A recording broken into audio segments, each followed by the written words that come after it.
So Claudia and I are going to do a double act. We're going to talk about three things. I'm going to do the two easy ones. She's going to do the hard one. And we're going to talk about women in venture capital, or rather, as the title says, the women are still missing. There just aren't enough of them. The two things I'm going to do is talk about the problem. I'm going to talk about the consequences of the problem. Sorry, this keeps... Yeah. I'm going to talk about the consequences of the problem, and then Claudia's going to do the hard bit and talk about some of the solutions to the problem. So, to start off, let's play a sort of thought experiment, if you'll bear with me for a while. So we all know a lot of industries where there is, relatively low proportion of women. So, I was looking at some stuff before I came out. U.S. Census Bureau data, construction industry 9%, transportation 14%. It sort of makes some sense, but let's think about an industry which is different from that. It doesn't have any heavy labor. It's all sort of in an office, sort of thought work. Actually got a lot of flexibility. And then let's think about some of the requirements for that industry. Well, one is that you've got to be pretty educated. So I'm thinking to myself, well, in this hypothetical industry, pretty educated people, there's this group of folks that earn something like 58% of all bachelor's degrees, and it's the same group of people, actually, that earn more than half of all master's degrees. And actually, it's the same group of people that earn more than half of all PhDs. And being a little bit US-centric, continuing that thought, this same group of people, they actually are 40% of the entering class at Harvard Business School. That's pretty cool. And then let's do a bit more with this thought experiment. So this industry that I'm hypothesizing, it's all about disruption. It's all about finding creative new ideas and identifying them. And I've read a lot of research, you probably have as well, that when you're doing that sort of thing, that sort of discovery in a small group context, it helps to make that decision-making process work better if it's a diverse group, right? So let's translate that from a thought experiment into the real world and say that that industry is venture capital. So what do you think, sort of hypothetically, the percentage of women should be? Like, it's got to be more than 9% or 14%, right? Why not more than 50%? Like, from a qualifications point of view, it makes a lot of sense. And by the way, some people say that this industry needs an engineering degree. There's a lot of tech stuff in it, so you need an engineering degree. But then you actually go and look at the way the industry is today, and guess what? Only something like 20% of the senior decision makers actually have an engineering degree, so you obviously don't really need that. Also, people say that you need operating experience. You've got to have started a company maybe, been in the C-suite of a company, and then you look at the way this, sort of, again, not entirely hypothetical industry stacks up today, and you say, well, actually, only 40% of the people in that industry right now have any operating experience, so you don't really need that either. So again, what do you think the proportion of women is? Well, it's only 6 when it comes to venture capital. And I have to say, I sat here yesterday listening to Brenda Romero thinking, I'm part of an industry, venture capital, that actually makes the highly sexualized macho video game industry look a little bit good, at least in a relative context, by which I mean like 11% of video game designers are women, only 6% of VCs are women. And by the way, it's actually worse than that. Worse than that in the sense that that number, that 6%, is down. 15 years ago, it was 10%. It has been declining. So how scary is that? How bad is that?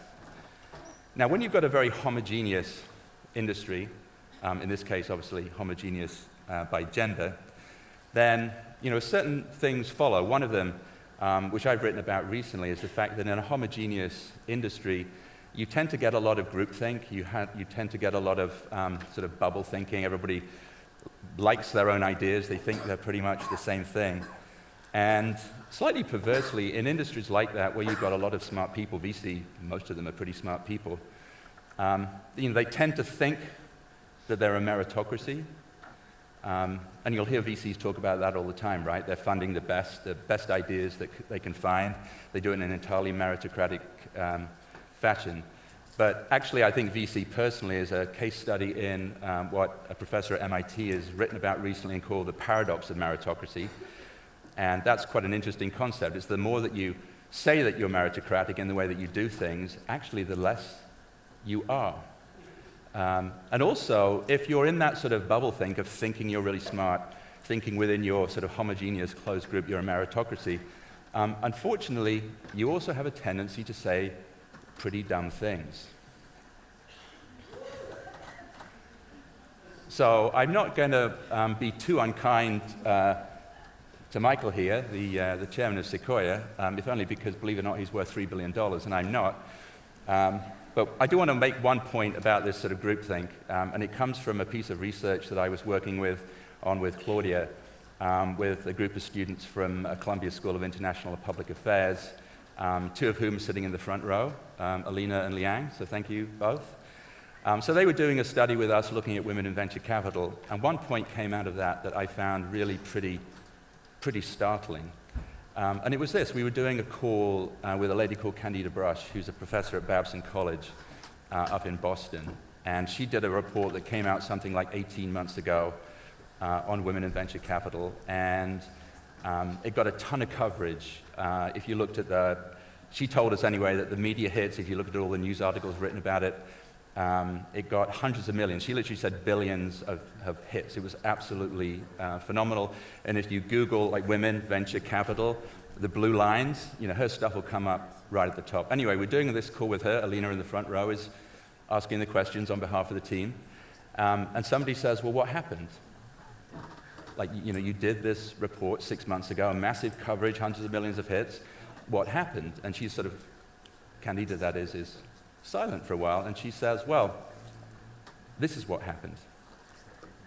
We got one call from one VC saying, we've read the report, we get it, what can we actually do about it? So for all of that visibility, there was only one firm that actually got the point and wanted to do something about it. And that, I think, is indicative of this relatively closed, homogeneous group that has, again, a pretty closed mindset. Now, we've talked about closed mindsets and unconscious bias in some of the sessions yesterday.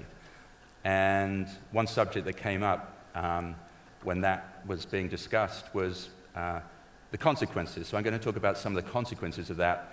And you'll be familiar with this slide because it came up yesterday. If you think a certain way and you've got a very high opinion of yourself, you tend to really think that people like you are really pretty smart as well. And from an investing point of view, this is where the dysfunction happens between that very low percentage of women in venture and what actually gets funded, the consequences of the problem. So using Candida again, since I'm sort of in the groove with her, in her report, she looked at over a 3-year period at all of the venture deals in the US, every single one, and she did a sort of gender analysis of the founding teams. And she found out that the founding teams sort of look like this. Specifically from a gender point of view, 2.7% of the founding teams over that whole 3-year period had a woman CEO, 2.7%. Something like 1/5 of the founding teams had at least one woman, God help us, on the founding team. So incredibly like type of investing. And while I'm on the subject, I just mentioned that there's a bit more to this than gender. You'll notice that there's nobody on there from Gene Sullivan's Experienced Economy. There's nobody on there, excuse me for saying this, other than the token Asian, who's a person of color. By the way, that is 30% of the population in the US, underrepresented or not at all represented on that slide.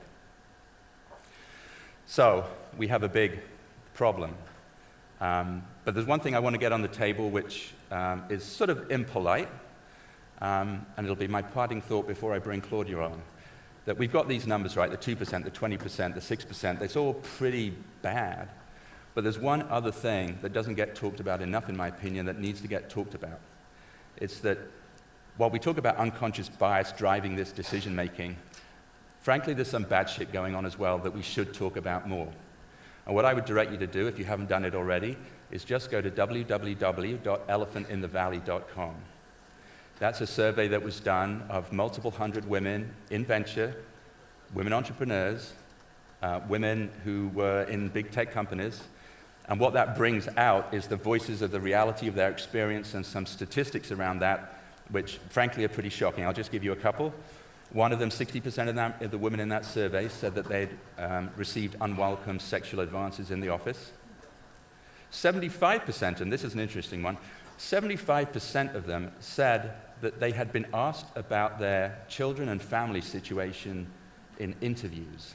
Now that's an interesting one because that's actually technically illegal in the US under anti-discrimination legislation.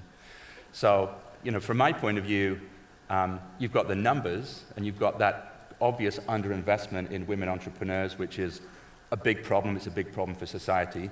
You've also got a culture which is inherently pretty toxic. And frankly, I don't know about you, but it really pisses me off. So personally, I want to try and do something about that through my own investing, which I do. But institutionally, this is something that really needs to be changed. And as I said, that's the hard part, and that's why Claudia is here.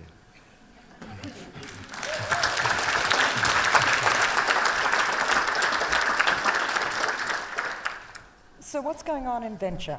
Here's the problem. It's a structural problem in venture capital. Venture firms, we're partnerships. It's an 8 to 10 year marriage that a venture partner makes to their other partners.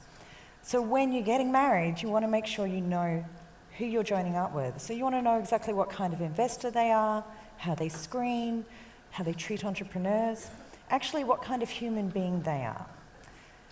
So as we form new venture funds, we typically look at the people we already know, the people who are already in the venture ecosystem. So if the number of senior women in venture today is less than half what it was 10 years ago, that's a pretty small pond that we're fishing from. So I'm very passionate about making sure that we don't hit an extinction event with the number of senior women in venture. And the good news is, not only are there things that we can do today that will actually reverse the decline of senior women in the industry, but there are things we can do today that will bring the industry back to equilibrium. So exactly what am I talking about? We have to start by shining a light on this problem. This problem is very, very real. The number of women in the industry is declining at a very rapid rate. We need to understand that there are massive social and economic consequences from not having senior women check writers listening to women entrepreneurs. And while we're shining a light, let's shine a light on the great role models that actually exist in the industry. So let me explain why this is so important. Today, when a venture firm advertises an available role, the response rate from women is anywhere between 20% and 1%. So what's going on? There's an unconscious bias going on amongst women ourselves. We keep thinking that there are reasons why we shouldn't go into venture. Do we need a STEM background? You don't need a STEM background.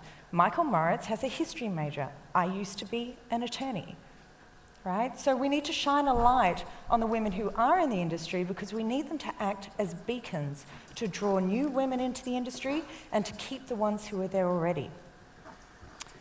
So let me give you some tangible examples of shining a light. The Midas list. It's published by Forbes every year. It's meant to be the top 100 VCs in the world. This year, Forbes could identify only 5 women. 5. That's not shining a light. That's hiding it under a rock, right? Forbes need to do better. 10, 20, 30 women. That's what they should be highlighting on the Midas list. The journalists in the room, stop writing articles where you only quote men. And if you're having difficulty finding expert women, ring any one of the women in the industry. We know each other. We would be delighted to help you navigate to the right person. And VCs, we've got to get on board for implementing this change ourselves. Men, you have to stop sitting on all male panels. You have to invite a female colleague to share the stage with you and share the spotlight. So next we need to create on-ramps for women into the industry, and this means changing how we recruit. So first and foremost, any venture fund that does not set a diversity target for themselves is paying lip service to this problem. There is no reason they shouldn't be able to quote to you exactly what their diversity target is. Secondly, when we do graduate recruitment, we kind of have to reinvent that. This idea of golf days and sailing days to recruit young women, I mean, these are the two sports which have the fewest penetration of women. So that's not going to work. Neither are party houses at South by Southwest, cocktail parties with cigars and scantily clad women, and all-night benders with junior associates. Right? Firms, if you're really serious about recruiting women, you've got to get much more thoughtful and frankly respectful about the type of events that you throw to attract them. And if you're looking for more senior candidates, you need to kind of accept that you're going to have to think outside the box. You're not going to be fishing from this tiny little pond where there aren't enough women already. These women exist. They might be in financial services, they might be growth stage in a startup, but they have the investing, diligencing, and fundraising experience that actually the industry needs. And if you don't know who those out-of-the-box candidates are, there are resources available to help the firms identify them, such as a group called A Few Good Women based in New York, and this is what they do. They work with venture firms to help them identify the outside-the-box candidates. So to recruit more women into the industry, it's not about lowering your standards, it's about lifting your perspective. And finally, this is an industry of finance. Money talks, and we have got to start funding the change we want to see in this industry. So what do I mean by that? Entrepreneurs, CEOs, executives, when you're successful, you need to think about investing in a venture fund that has a good number of women at the top.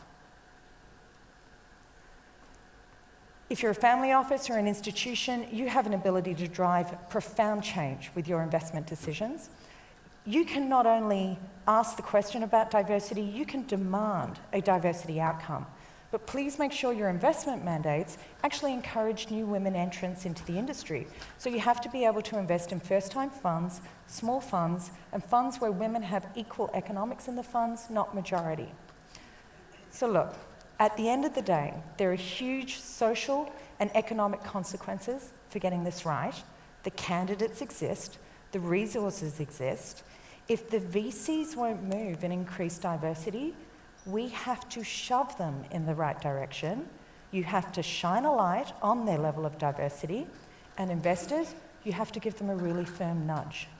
We do not have to hit an extinction event with senior women in this industry. And you know, if we took these 3 simple steps, I'm extremely confident that we would not only be able to reverse the decline, but we would be able to get the industry back to equilibrium by the end of the decade. Thanks very much. Now